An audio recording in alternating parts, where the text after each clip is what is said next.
Hey guys, today's story is going to be a little bit of a letter to a crappy DM.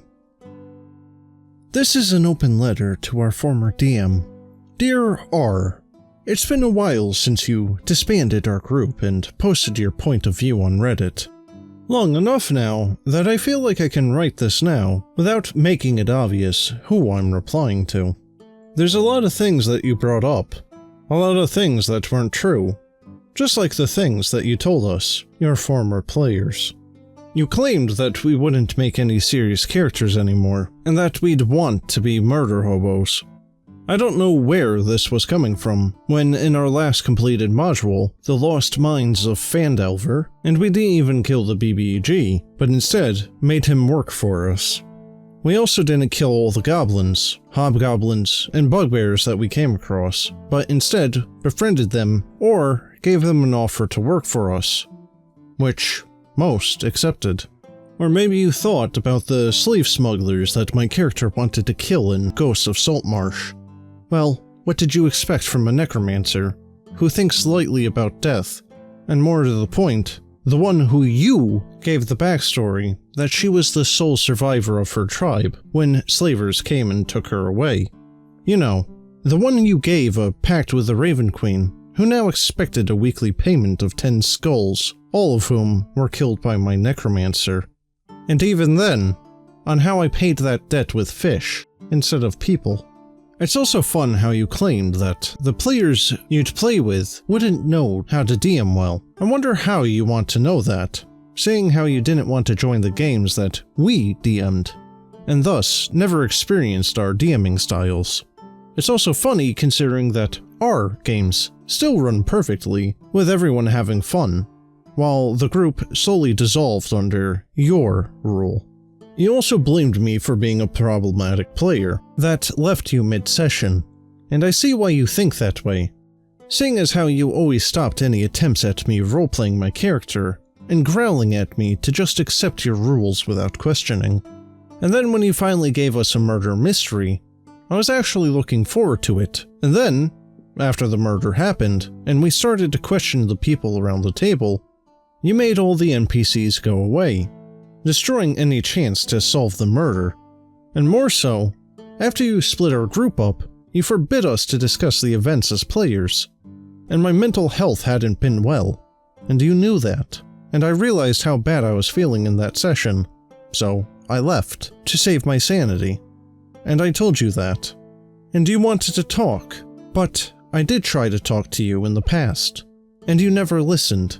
And then, you just kicked me from the Discord server, and still expected me to give you emotional and family advice on the next day.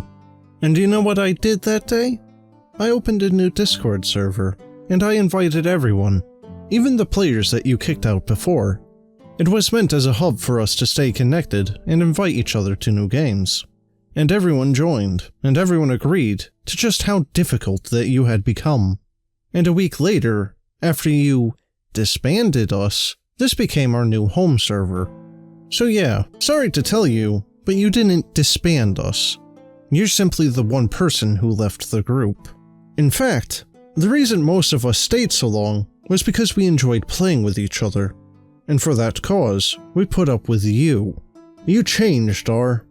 You always seemed fun to play with, and I'm grateful that you brought us all together.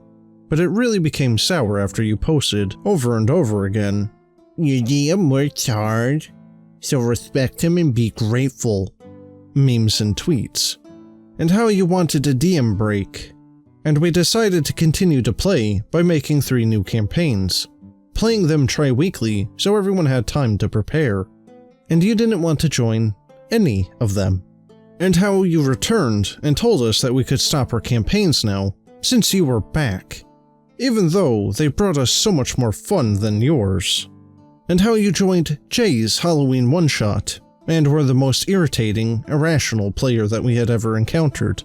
And then, you had the audacity to tell the DM how to hasten the past, because it wasn't fast enough for you, despite you being the DM who dragged out everything in your own campaigns. Or how you told all of us how I was a problematic player, and how he refused to play anything but a Dragonborn Paladin, and he had tons of demands of you, until you kicked him out.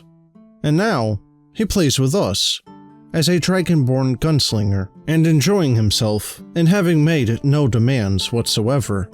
You also claim that he was bad at roleplaying and inexperienced, while the opposite is true. R, I really hope that you'll learn from this letter. Don't ruin other groups with your lies, talking behind others' backs, and demanding to be seen as a god at the table. But I guess that's exactly what you want to be seen as, seeing as your other posts and Reddits, and the kind of NSFW games that you want to DM, so maybe we just were in your way on Saturday evenings. Well guys, this story sounds a little bit familiar to me, but out of the many stories I've narrated, I'm not going to be able to really find which one I think it is. On the Reddit thread, there's a couple of stories that are linked that are suspected to be the precursor to this one, but I'm going to try to find out if those correlate to this at all, and maybe I'll do a follow-up video, maybe not. But in any case guys, that's the end of the story. If you liked it and would like to listen to more, make sure you subscribe and stay tuned for future videos. But as always, have a good one.